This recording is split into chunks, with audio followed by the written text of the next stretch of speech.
again, and we're back again for another powerful edition of Vantage View.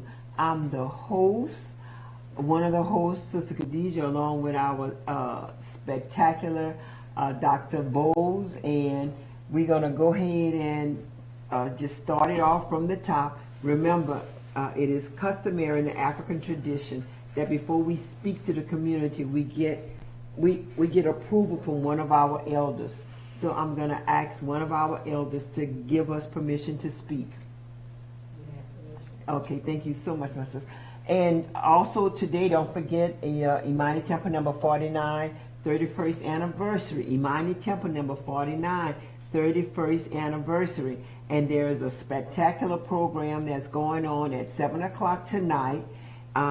There's also another celebration tomorrow and Sunday. So we're asking people to participate, and I really can't read the name of the guest besides Archbishop John Milton. I just can't read his name, but I'm pretty sure you can. All right, so Dr. Bowles, so we left off with this gentleman. Well, let's recap. Go ahead and recap. Because in hearing his question, it was two parts. First hour, we talked a little bit about the laws by what Jeff Landry is doing, and he highlighted, this caller was highlighting marginalization. And for those who may not understand, when you are included, you're not marginalized. You know, if I were having a dinner and you came to my house and I start preparing a plate and put it down in front of you, you are included.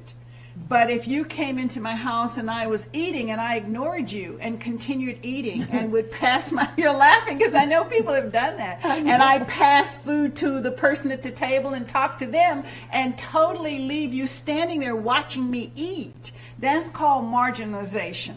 So he was describing that by having the mandatory 80% sentence before you can get good time is further marginalizing particularly the Black Americans who are incarcerated. Because first of all, the reasons of being incarcerated in Louisiana are specious, meaning it's whatever the whim. We talked about, and we didn't go into great detail, you mentioned to me earlier, and you and I talked about in New Iberia, an 11-year-old girl was arrested for first-degree murder and is still in detention or in holding over 100 days. She's been held.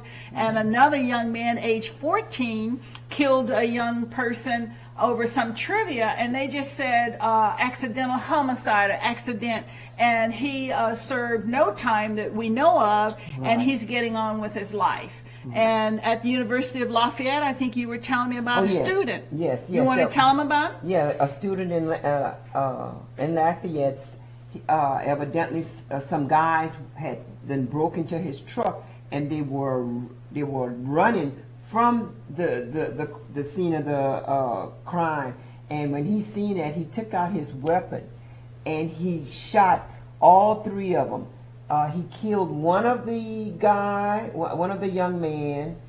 He killed him. He paralyzed the other young man, and the other young man wind up recuperating somewhat from his from his injuries, but he wasn't in any jeopardy because they were running away.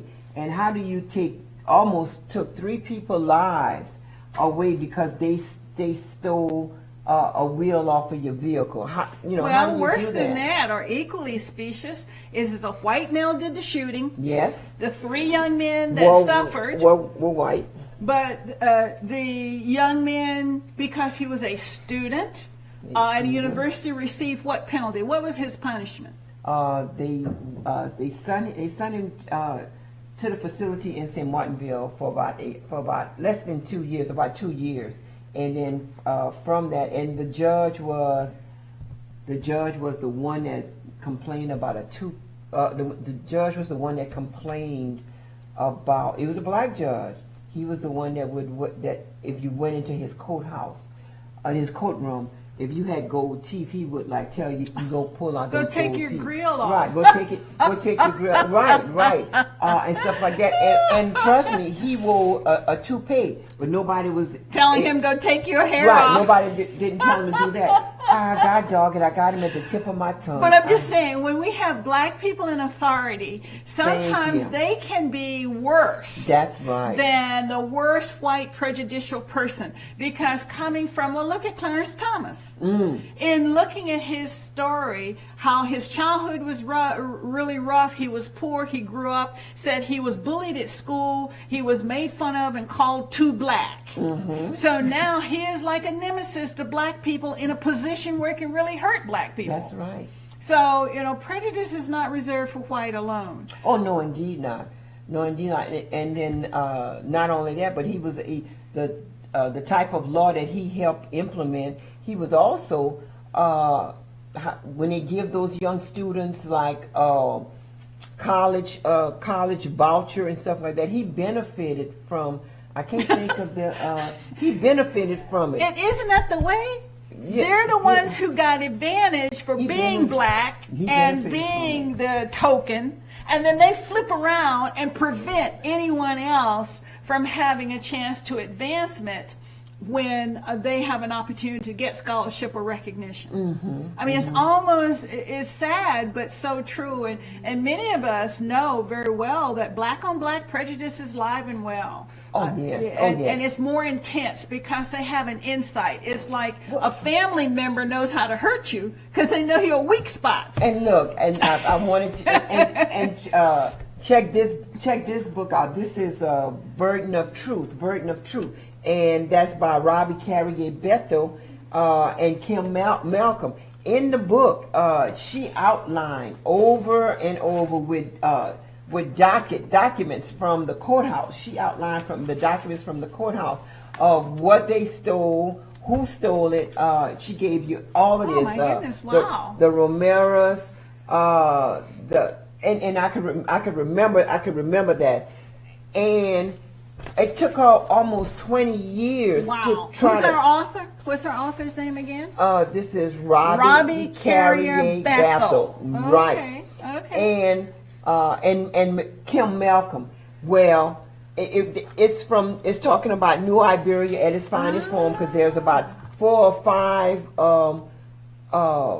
folks. When I say folks, 4 or 5 cases. white families that have just about destroyed New Iberia, where they would steal land, they would steal property, and corruption at a level. Corruption at its finest.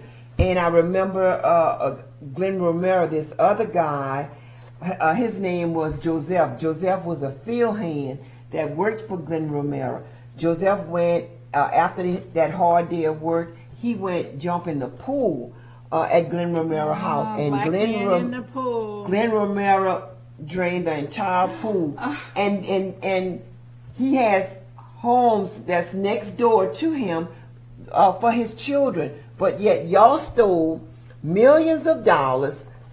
It could be in the billions right now, Robbie. They stole all this money from y'all and everything, and still can live their life. Then when they finally go to court,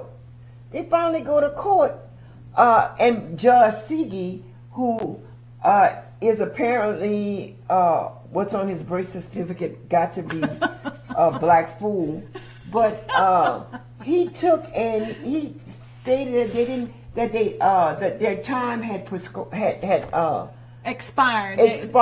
The time had expired, but all statute of limitations. Right, but all of the millions of dollars that they stole. No, let me tell you, Sister Khadijah. See, now you're hitting my piano note, and you're someone who can sing, and you hit a note, and all of a sudden I'm awake.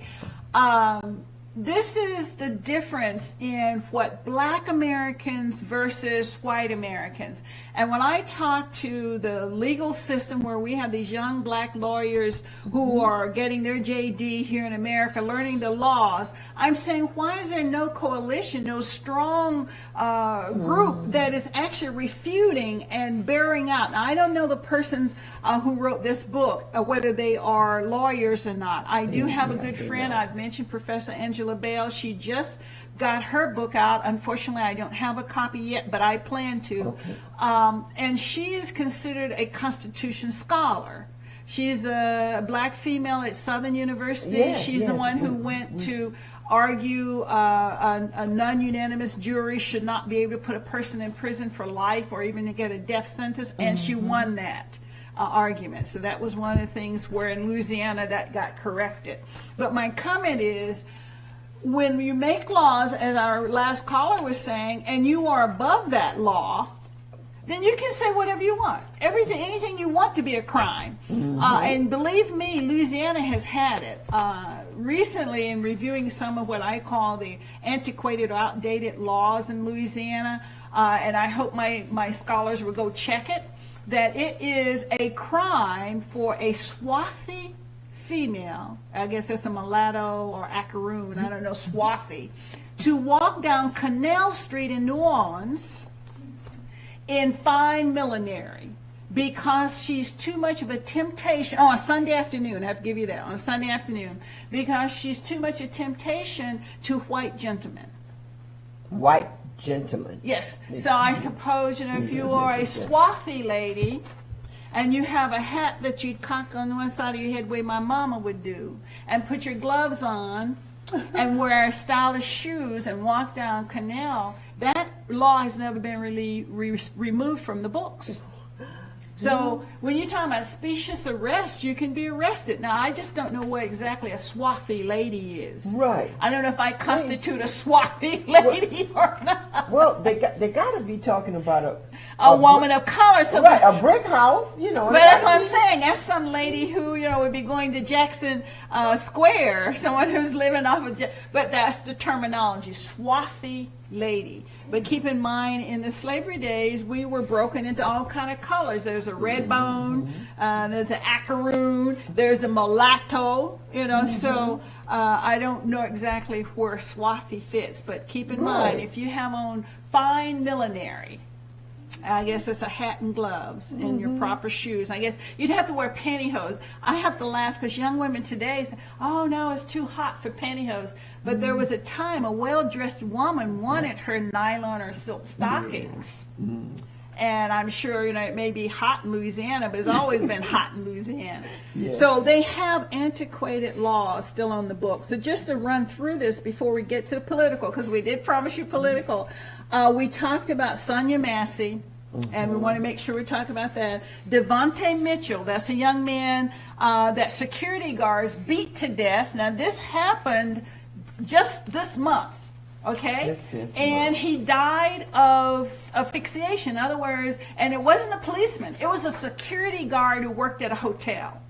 And they started beating him, dragged him outside, and that's where this comment comes. Once outside the hotel, the security guards is like you and me. They have no authority. Right. The security guard knelt on the young man's throat and on his chest until, quote, real police arrived, and during that time, the young man suffocated. So it's all over again, the George Floyd situation. So that was just this month. We talked about Michael Brown. There is some investigation of how a grand jury could find the policeman justifiably shooting an 18-year-old person that's unarmed. He said he felt threatened. So it gets back to Emmett Till. A white female say he whistled at her. That means she felt threatened. So America, have we changed? The question I put there is, what do these killings mean to black Americans? What does that mean when you hear that this is still repeating 4 years ago, this month, 10 years ago? What does that mean to us? What do you think? How would you respond? I think it's complacency at its finest form, but at the same time, they continue to do this type of killing. They continue to do this type of killing because they know they could get away with it. When Sonia Massey, a mother, had said, "Don't y'all send no redneck, don't y'all send nobody like that," it didn't matter because that's about all who they have on their force. It's about all who they, and the men that would have challenged them, our strong men that would have challenged them, they under some type of judicial system or incarcerated. You could put the camera on. The speaker, yes. Yeah, and so that's a problem. That is really a problem, and it's no way that they would be so comfortable time after time after time, and they told you that there's no bars. I mean, no bars hold. It don't matter if it's a young man, a young woman, a child. It doesn't matter to them. It doesn't matter. But because there's no repercussion, that no consequences. Oh, because you have that badge where you think you're indispensable, and you are, because you're always hearing about the white man, the white sheriff. A lot of people don't know that having the badge gives you qualified immunity. Now we have a caller who wants to get in on some stuff. Okay. Caller, you have a question or comment? You're on. So I want to call back a great subject matter you to move back into.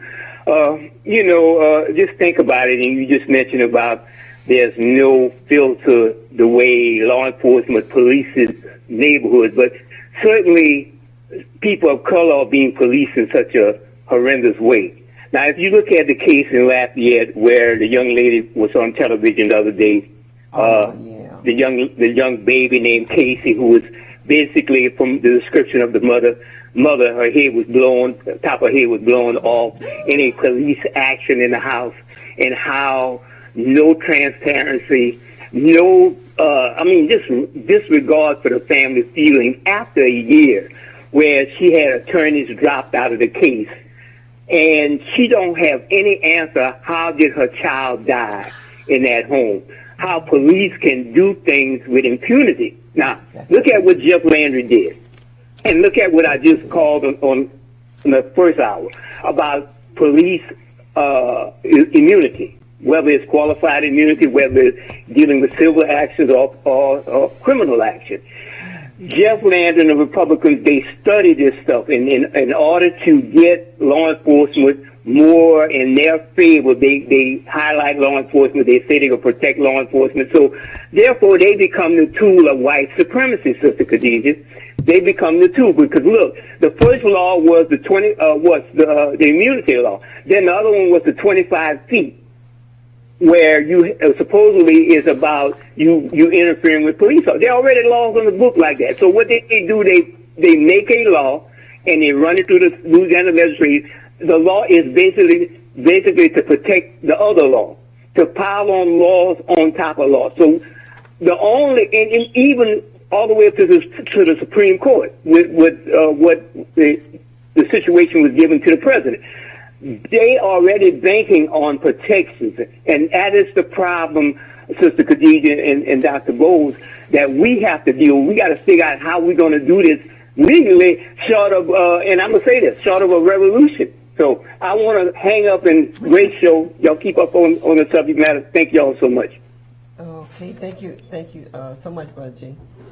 Well, I just saw what you showed me. That's just outrageous. You can't even imagine that your child is dead, have been brutalized, and you can't get any answers. No answer, and it's going on a year. You were able to see the baby, the picture of a baby. Now, you're saying the baby was shot by law enforcement? Yeah, she sure was. She was shot. And no one has addressed how, why, what? So sometimes it was an interesting comment that was made. I don't know how I caught it. I can't give credit to whoever said it. But their comment wasn't talking about crime and blacks and whites in particular Louisiana law, but they were saying sometimes when there's a group that's so focused on detail, they lose strategy. And it made me think, aren't we like that? Black people will get in the street and riot after a George Floyd. Or we will say Black Lives Matter, after the young man in Florida, a 14-year-old was killed. But those are reactions. And yes, it's horrible, it's painful. But when something has happened more than once, then there needs to be a strategy. Oh, yes, definitely. So my question when I asked about lawyers in Louisiana and in the United States, particularly black lawyers, those should be our statisticians. That's a good point. We need to go ahead and send them the show. That's a good point. Well, while we're talking about that, real quickly, the Brave Cave. Did we mention the Brave Cave? We didn't mention the Brave Cave. For those who don't know, the Brave Cave is a Baton Rouge interrogation center, purportedly closed down now 1 year this month, and that the FBI is supposed to be investigating it. But it is a Department of Justice funded warehouse where black people were strip searched. That's right. And they were never charged with a crime. Right. That's right. Strip search, cavity search, you name it. And they wasn't charged. And they were able to get away with that because it's nothing in the news that we've heard of. Well, first of all, the department denied it. The chief of police said, I don't know what you're talking about. And then when a lawyer in several local TV stations in the Baton Rouge area pointed out, they said, that was a warehouse. I don't know what it is you want to call it. Here's what happened. And my understanding is there's at least 5 cases now with lawsuits filed, and some talk about a class action. But it was the police chief, Murphy Paul. He and his staff denied that it existed until they literally showed it. And then they said, that's not what it was originally set up for. Who cares if that's what it's originally? It says, and it has been turned over to this particular special group that was called Baton Rouge Area Violence Elimination. And that's the word BRAVE. B for Baton Rouge Area Violence Elimination. For BRAVE, B-R-A-V-E. So it's interesting that they said FBI is involved, and they've had a year now that they have been asked to investigate. So where do we hear back? Who gets information from the FBI? That's the same thing with Ronald Green. And they claim that he was in an accident, and it wasn't until the state trooper. God, I can't think of the state trooper name. Yeah. He took and he said that he had overheard them talking, so he decided to go and look up the computer, and what he found that they beat him to death. Crucified him to death. That's back to the Sonia Massey. See, one of the deputies didn't turn his camera off. Now, the person who did the shooting turned his camera off.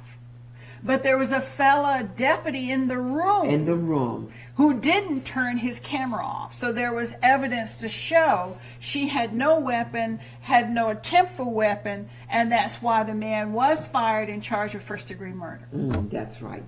And the boiling water that he apparently said that he all you have to do is dodge it. I mean, he's not tied up. Can he not run? I mean, I can threaten you, but I'm going to do more harm to me if I try to throw hot water on you. Unless I got you restrained. He looks like you. Well, I heard the tape, and then she said, "Devil, get behind me," or something like that. She rebuked the devil, and that's when he shot her. So he proved he wasn't. Shot her, called her all kind of names, and be this, be that, and he came in for some reason wanting to kill her, and I don't understand how that's okay. I don't know any term that can justify it. But, okay, we're now in our second hour.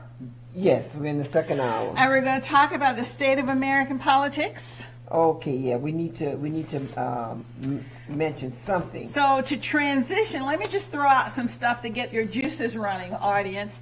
Whatever happened to George Santos? You remember the guy who everybody starts laughing when you call his name.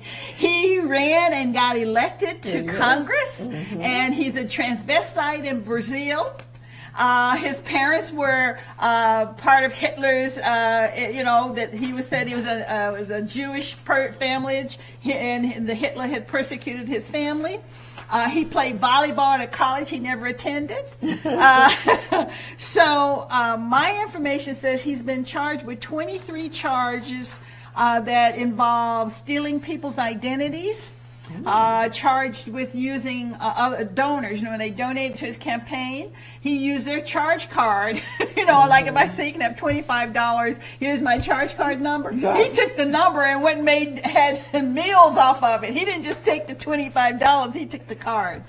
So he has 23 counts against him, and his trial is to start in September. But he actually tried, after they expelled him from Congress, he tried to run again on independent ticket. He didn't run as a Republican, he ran independent. So it's not enough to be caught. It used to be, when I look at my childhood, you get caught and the person drops their head and they feel shamed and they don't want their mother to know, or they're ashamed, they don't want their dad or grandma to know. Right. There's no shame. Khadijah, what happened to the shame? Right. It's almost like a badge of courage. Look at, and we'll get to our Donald Trump, but he has 34 felony counts and he wears it like a badge. But before we get to to Trump, Clarence Thomas, we talked to him briefly, and I told you a story of when he grew up. He had a rough childhood, was treated badly, bullied, I understand. Someone told him that he was too black, that part of it, and that's the thing we talked about, black on black. Too often, and I know it was certainly in my neighborhood and in the family as well, some people have what they call color struck. Have you heard the term? Yeah.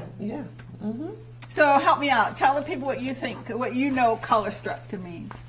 Oh, I think color struck is, the lighter you are, the easier things are going to be for you. The darker you are, the worse that thing's going to be for you. Because I know in my home, I had my sister, one of my sisters was like dark complected, and they used to always want to clown her, like calling her blue black, and to me, I was more black than she could ever been, but then they would see things. The cultural sensibilities. I got you. Right. If you white, you're all right. Light, you're all right. Black, step back. They had some kind of little saying like that. Okay. Well, that's what they're saying, that he was. My first introduction of even knowing if black was good or bad, I remember as a child, a brother of mine has a beautiful, rich, dark complexion. It's like, I call it Hershey bar brown. It's that red chocolate brown, yummy. And he and I were playing with some children who were Native Americans. And we were innocent in that age, the whole concept of black, white, and whatever, and this being a Native family, we didn't think. And the little girl, I think she had a crush on my brother, and I remember she said to him, and she said, "Wash your face." So my brother ran over and turned the faucet. There's outdoor, hey, wash your face. And he come back, and she's standing and she's doing this. And she said, "Wash your face." And it's only now, years later, that I can comprehend what might have been going on. Right. That she obviously thought he needed to wash the dirtiness. But he would run over, innocent, and wash his face and come back, and we'd all be playing again, and she'd be waiting. But she said, "Wash your face." I think of that sometimes, that, even in innocence, she saw the difference, and she didn't put a negative or positive unless her mother would make her go wash her face if she had chocolate or candy or something on. But I remember that now, and I laugh about it because we played harmoniously, but I remember the day she would look at him and she would do her head and tell him to go wash his face. So Clarence Thomas, from all we can tell in the history I was able to dig up, have a strong self-hatred because his first wife was not white. He met her in college. Did you know about that? Yeah, he had a black wife, and they were divorced. And then when he met Jenny, his present Ku Klux Klan pro-Trumper wife, her comment was, "Oh, he was so sensitive to me, and he did cute little things." And this is what got me. Now, this is a woman who's a millionaire, right? He bought me a charm bracelet with all these little cute teddy bears and things on it. Now, I don't know about you, but if I'm a grown woman and some man is buying me a charm bracelet, I'm not going to think that's really cute. Right. That just sort of like, okay, is that the way, level? But keep in mind, when he was being pushed for Supreme Court, Anita Hill came forward, just like Stormy Daniels. Mm-hmm. And she told him he was rude, he was crude, he did sexual innuendos. Yes. He kept insisting she should go out with him, and he wanted to talk to her about sexual things, something he even said about his penis. Yes. It was just lewd and crude, and they ignored her.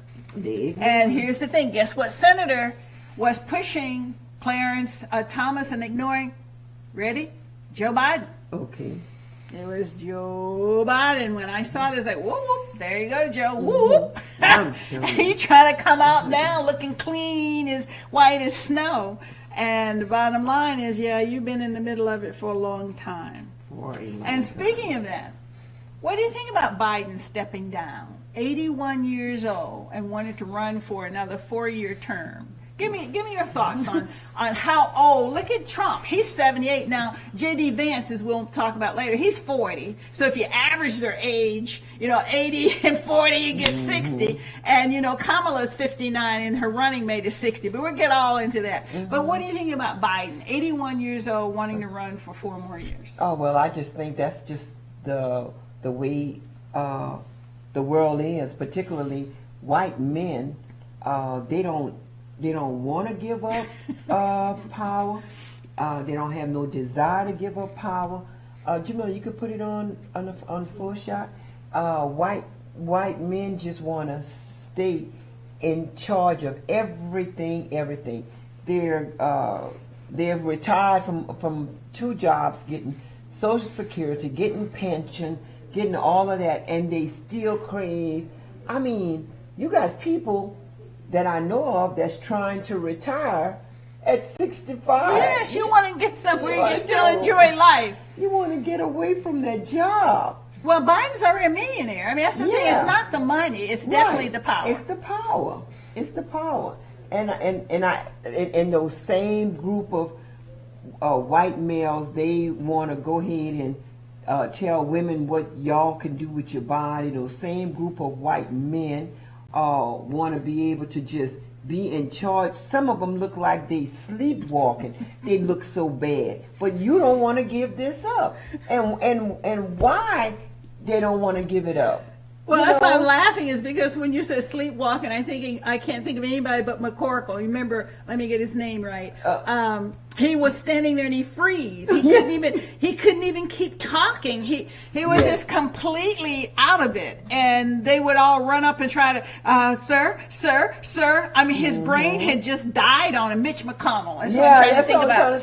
He froze. But he's still in power. He's still making decisions. He's still in charge. But he can't even hold himself upright. Yeah. Well, if you look at Biden, when he was climbing the airport stairs and fell up the stairs 4 times. And even if you watch him walk across the grass, he has what we call the old person's head movement. Yeah. In medicine, when you're looking at potential for falls, and when someone's ability for balance is starting to go bad. Yeah. If you remember, Biden has been showing signs for a while. When he rode a bicycle, he fell off the bicycle, and they tried to make it no big deal.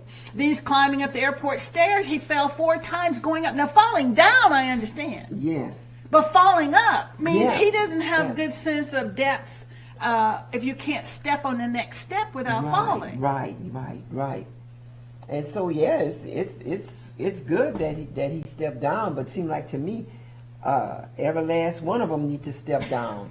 That's how I would see that. Y'all done been running this country for a little bit too long, and still nothing has happened. Well, it's not yet on kill. In other words, so much is going on that frightens me. If you just talk about the war, Netanyahu, who is also almost 80 years old, is killing Palestinians and just desiccating and starving people and being justified. And you can't say anything if you do. Oh, yeah, it must be because you hate Jews. No, I hate what you are doing. Yes. I hate to see children starving. I hate to hear about hospitals being bombed, So that's frightening, that the Muslim world is slowly holding the grip. And I'm saying, okay, it's going to be World War III if the retaliation for the deaths of people start.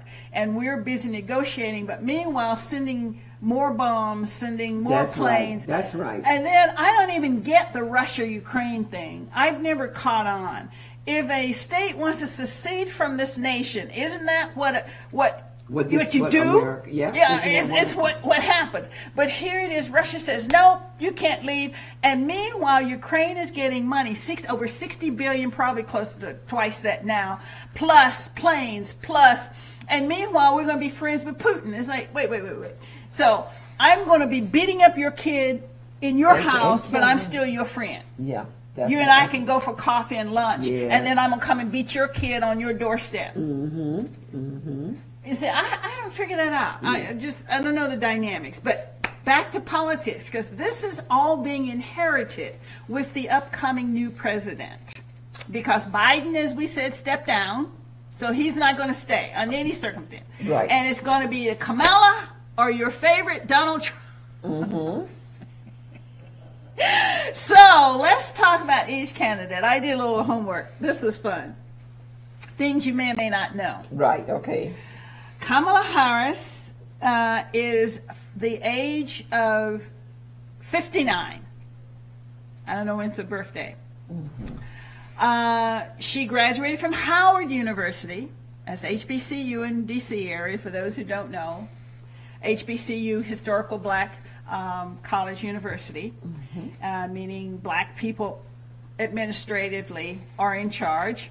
She then got her law degree from University of California. Now, I skipped over and said, wait, you started her going to college. How about when she was born? She's born to a woman from India, so that's the Asian part, and her father was from Jamaica. So that's the black part. Father and mom were not a unit, so she grew up in the household with her mother and all the culture that goes with her mother, and that's why you hear Trump talking about, is she Asian, is she black? She has a younger sister. Did not know she had a younger sister, but she does. And she met her now husband, who is Jewish, on a blind date. She was 49 at the time, and he was 49 at the time. He was coming out of a marriage. He had been married to a Jewish woman for 16 years. They had 2 children. Now, rumor is, why did she divorce him? I couldn't find to prove it, but it says that Douglas Craig Imhoff impregnated his nanny. Well, that's the lady taking care of his children. Okay. Well, and that's why his wife divorced him. Oh, that's the same thing. Arnold Schwarzenegger? Yeah, and Maria. I mean, that's the same thing. That was the key point. Yes. So, can't verify that, but that's what the story is. And he was introduced to Kamala. I don't know if they say Kamala or Kamala. I don't want to be offensive. But they were introduced on a blind date. And he said it was love at the first sight. Yeah. So they were married in 2014, but a lot of people don't know that they were married by her younger sister.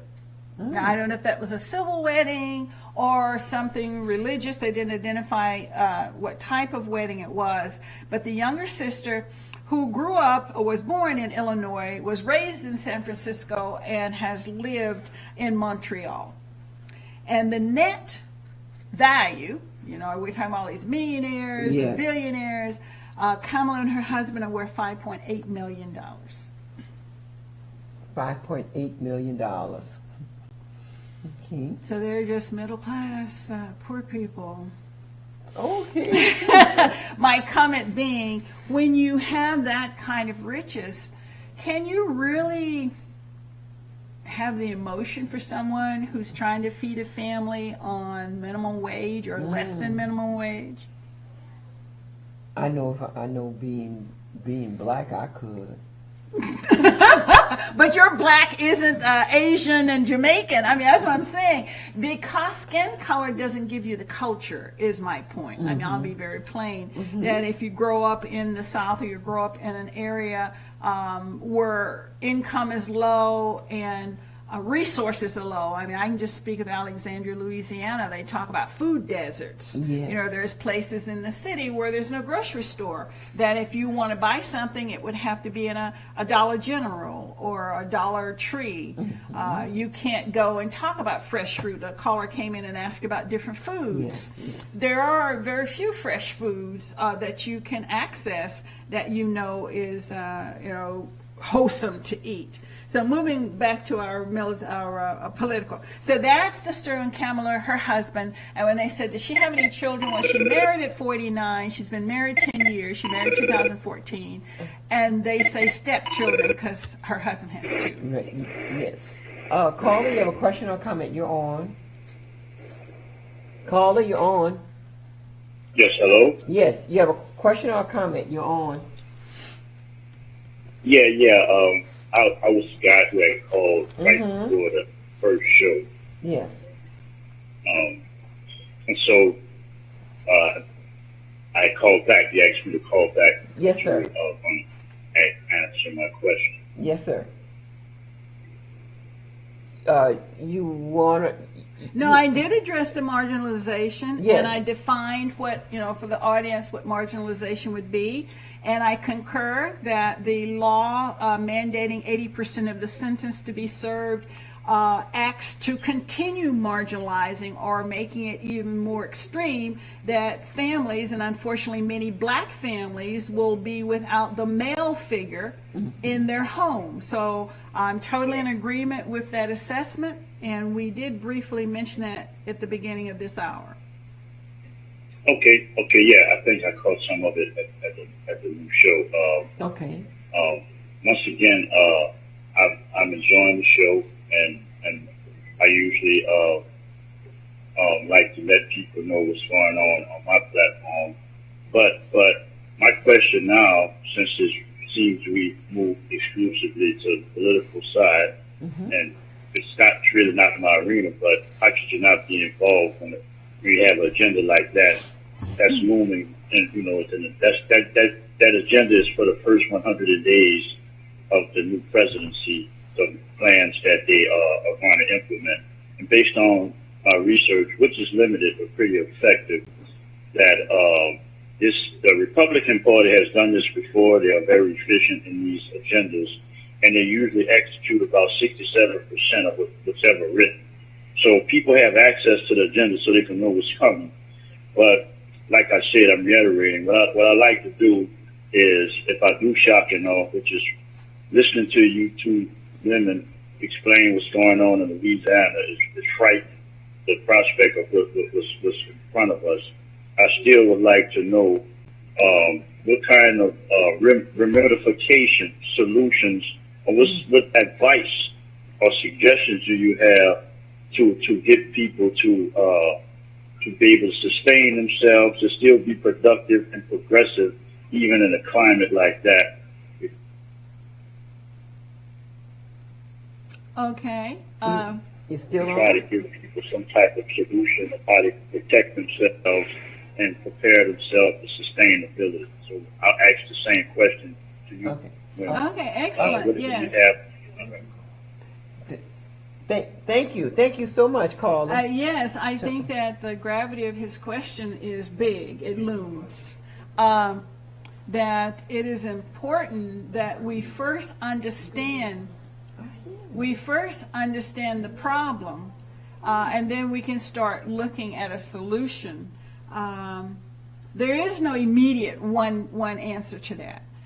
Part of what we hit upon in the last hour was we black people react to something after it has happened. We were talking about Michael Brown, we were talking about George Floyd, we were talking about, but then in the beginning of the show, when we looked at Sheila Jackson Lee, she went to work in Congress and got different acts implemented. And that is how you change energy, if you like. You make people aware, and then you start to establish some kind of political change. And the real answer is having people like Sheila Jackson Lee, and I'm glad we commemorated her because she put forth like Juneteenth as a holiday, and she did go and fight for various women's rights. So there is no immediate answer. There's not like I can tell some young person go do X, Y, and Z, and then your future's rosy, and you don't have to worry about anything else that's going to be prejudicial or white on black crime. But moving on to talk about the political arena, because we're faced with a major decision. We talked about 2025, and that would be if Donald Trump got in. So let's keep introducing who the Democrats are. We've established Biden's out. Right, Biden's out. Kamala went to an all-black school, undergraduate. She got a law degree in California. She married a Jewish man. She has born no children, but she has 2 stepchildren. Their household value is $5.8 million. So there's Kamala. Now, let's talk about Tim Walz. What do you know about him? Have you know anything? I did a little research. He is 60 years old, so that means Kamala's 60, he's 60. He grew up on a Nebraska farm. He taught high school. He was a football coach. He served, and this was a part I didn't know, 24 years in the military. He was a non-commissional officer in the Army. He did 6 terms in Congress. See, I didn't know he had any congressional background because they don't talk about it. And he and his wife have 2 children, and they got children by in vitro fertilization. So AI, this would be what Vance doesn't want, and this is what a lot of states would make criminal. But he said he and his wife tried for many years. They could not get pregnant, and then this has allowed them to born 2 children, which she carried, but she and he couldn't conceive. Now, the comment I love is they said, why is Walz good with Kamala? Have you looked at that or thought about it? We got a caller? Caller, you have a question or comment? You're on. No, I accidentally, I thought that I had to stay on the phone. Oh. But I recognized that you guys had to hang up to continue for sure. I'm sorry. Yeah, no problem. Yes. No problem. All right. All right, thank you. So the comment I was making is, here we are looking at a presidential election. Well, Walz, the reason he matched up with Kamala is he appeals to that everyday white man. I'm a regular Joe. It says he goes hunting, but he's not in favor of the automatic weapons. Right. So the National Rifle Association, he's okay with it, but he thinks the AK whatevers are outrageous. So he's a moderate in that. What really made me smile was someone was trying to make a dig at his family. And you know what he turned and said? Mind your own damn business. I said, I've been waiting for some common sense. When you see Trump acting stupid and doing that little funny whatever movement he does and wagging his big behind, no, everyone acts like that's normal. Right. No one would just say, grow up. Stop being stupid. No one seems to know how to talk. It's like he's this little spoiled kid or this big bully, and we're all afraid to call him out. But hearing Walz say, mind your own damn business, I thought, yes, a breath of fresh air. Yes. Someone who's not going to pretend that it's okay when it's not. Right. Right. So I really think he's refreshing. I don't know his politics. Like I said, I didn't know he was in Congress. I haven't heard much about him. I know he's been a governor, but it's nice to have someone who has the just general reaction, mind your own damn business. And then with his running mate, James David Vance. He's married. He's been married to a lady. Well, her mother is from India, and she's a Hindu. Her religion is that's what I'm going to say. Trump wants to say to Kamala, "Are you black? Are you Asian?" Then I want to say to Vance, "Are your children Asian or Christian?" He wants to celebrate this whole thing about Christian, but his wife is Hindu. Did she convert? She's born and raised as a Hindu. That's not Christian. Now you have 3 children with her. So what are your children? So he can't throw a stone at Kamala when his household is essentially what Kamala's household was. So it's just strange how, and that was one of the earlier callers saying, what's good for the goose is not good for the gander. You know, I can make fun of you because it's Jamaican and Asian. Well, what about you? You're white American and Asian. Right. You know, what are your children? And you're trying to tout, you got a perfect family and I love you, my children.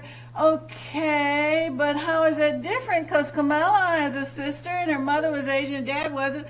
Your household reflects her household. So just strange when you say what's good for one is not good for the other. Yes, yes. So let's run down and talk about Mr. Vance since we introduced him. Okay. And we'll leave Donald for last. Oh, okay. First of all, Mr. Vance have had 3 names. Now, when women in America, we change our last name when we get married. And you're saying, well, why would he have 3 names? Well, let me tell you. He was born James Donald Bowman. He was a junior. He's named after his biological father.